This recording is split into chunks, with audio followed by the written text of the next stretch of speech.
everyone, my name's Annette and you may know me as Nettersplays. And today I'm actually going to be Nettersreads because I'm going to go over some of the graphic novels that I read this past month in October.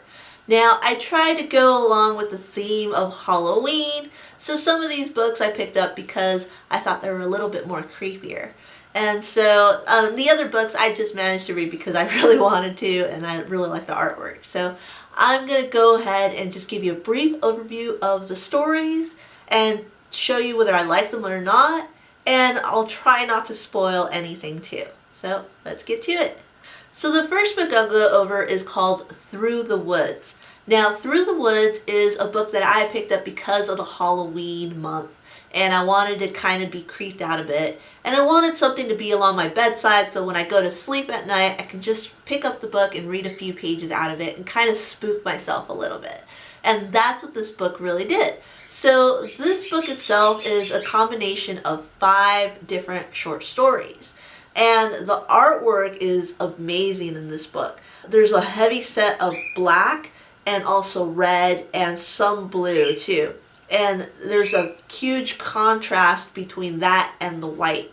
So there's not much shading involved. It's very bold, and I think that also added to the intensity of the story as well, because whenever you saw like the blood in the book pages, it was just so bright and bold and colorful. And I really like that. The cool thing about this book too is the fact that it did creep me out at certain instances, especially the last story in this book. That's the one that creeped me out the most. And I wouldn't say it's scary completely. It's just kind of haunting in a way, because certain times when you're getting yourself involved with the story and then you turn the page and all of a sudden you know what's going to come up next. You know something's going to be there and you're not sure what it is, and then when you turn that final page it's like, oh my gosh, like it's that bad, and oh, look at the colors and look at it. It's just like great art piece. So I really enjoyed it. I thought it worked well for the month of October for it being Halloween. So another book that I also picked up is called Mooncop. Now, Mooncop doesn't fall in the whole Halloween theme. It's something else that's a little bit different. It's space theme, and it revolves around this one person who is the Mooncop. He is the officer of the lunar system. And so what he does is he goes around and making sure that the moon is safe for all the people that live there. Except for the fact that all the people that are there are only but a few. And so these people are also becoming a little bit desperate for others, so eventually they just decide to move on and go back to Earth. So that leaves him to kind of watch over less and less people throughout the book. And so it forms a sense of loneliness, a sense of figuring out what your purpose is, and I really enjoyed this book because of that and how it worked well with the artwork in it. Now, the pages themselves between the panels was interesting because there's a lot of blankness, the dark blue colors, and there's not much color involved, but the dark blue with the white, and then also just the landscape, everything seems so stripped and there's nothing much there. There's hardly any dialogue because there's less people there, and so it just gives the reader a sense of loneliness that this person or this character also has in the book. So I really think this book is just great. I really like the ending in the end, and it made me think about like what my purpose is, and you know what our purpose is on this planet itself. And you know, regardless of what you feel you should be doing, maybe you should just lay low and just do whatever makes you happy in the end. So definitely check this book out. I think it's a great little short read. It's called Mooncop.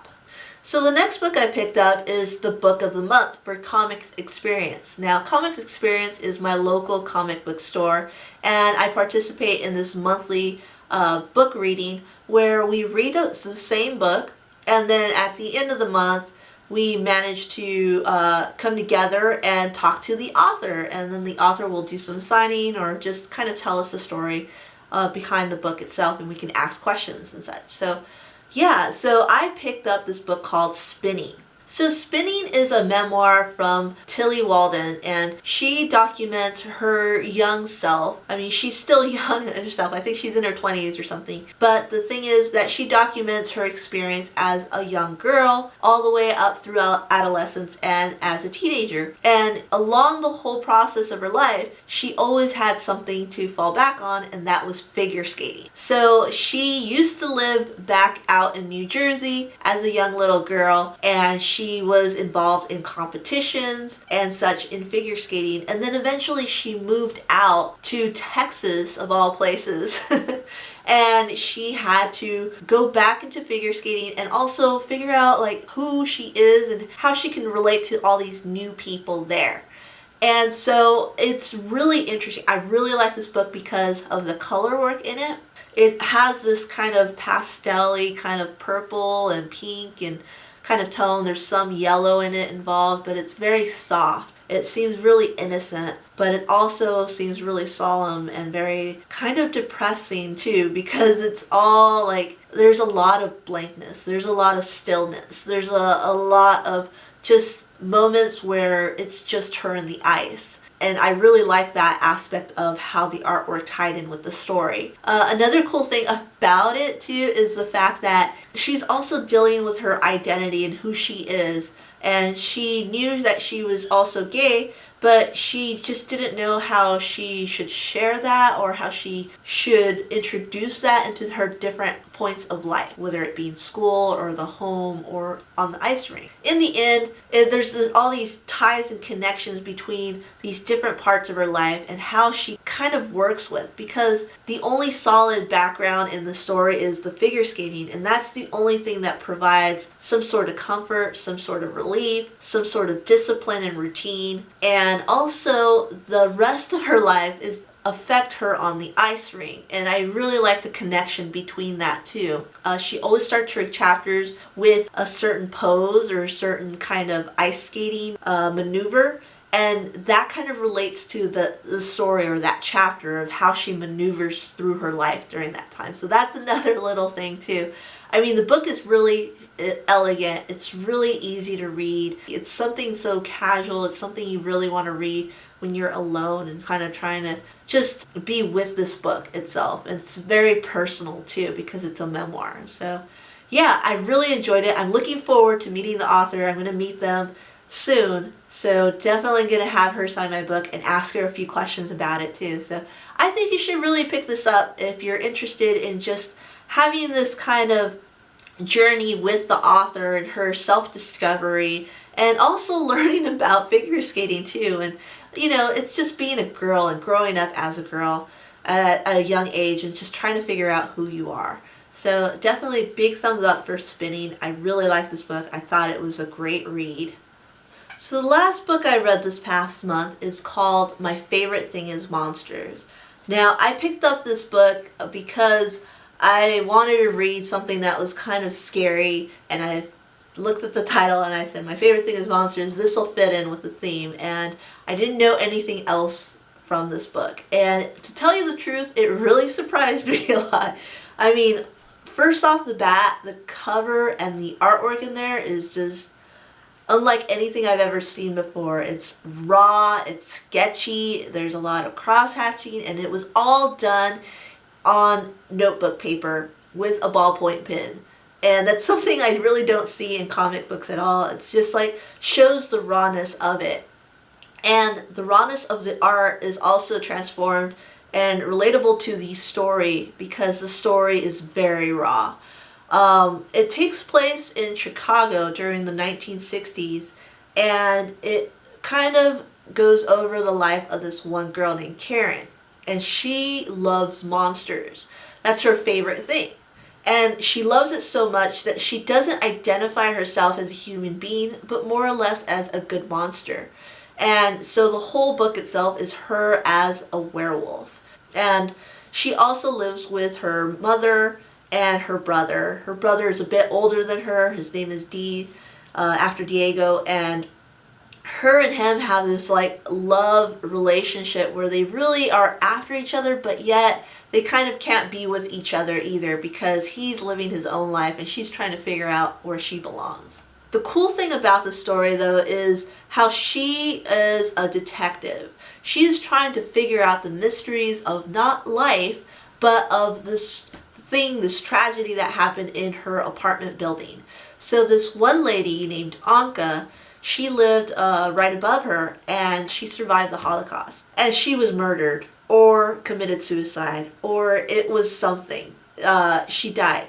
And they claimed it as a suicide, however, it was just, something was wrong. Something didn't feel right. And so she felt like she had to investigate and find out who murdered her. There's a lot of sex, there's a lot of violence in this book, so be wary when you do read this book. But however, the story itself is so like intertwined with the life that Anka lived and the life that Karen lives now, and how like turbulent it was, and how also they're just children, and how they see everything else as just being evil and just a monster. But then again, it's like she sees the people that she loves a lot as monsters too, but good monsters, and everyone else is just like out and kind of like ravaging life itself. And oh man, this book is great. I could talk so much about this book, but I don't want to spoil it.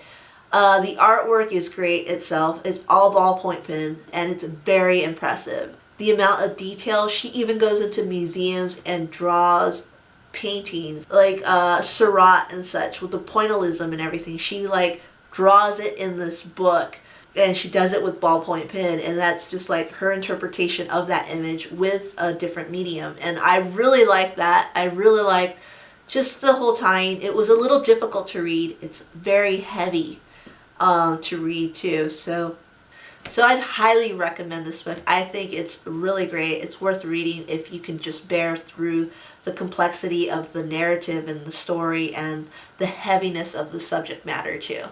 Well, thanks so much for joining me. I really hope you enjoyed this video. Hopefully you found out a little bit about these comics or these graphic novels that I read. This is all still new to me, so I'm kind of trying to figure out what I like, what I don't like, and I'm really enjoying this too. So if you have any other recommendations, just make sure you leave it down below. I know the holidays that are coming, and so if you have any like holiday graphic novels or something you recommend, just go ahead and shoot them my way, and I'll try to get to them as well. So thank you. Also, make sure you subscribe and like, leave a comment, and follow me on Twitter, Facebook, Instagram. And also, you can leave a tip in my tip jar at coffee.com/Nettersplays. I'll leave the link down below and at the end of the video. So thanks a lot, and I'll see you next time. Bye.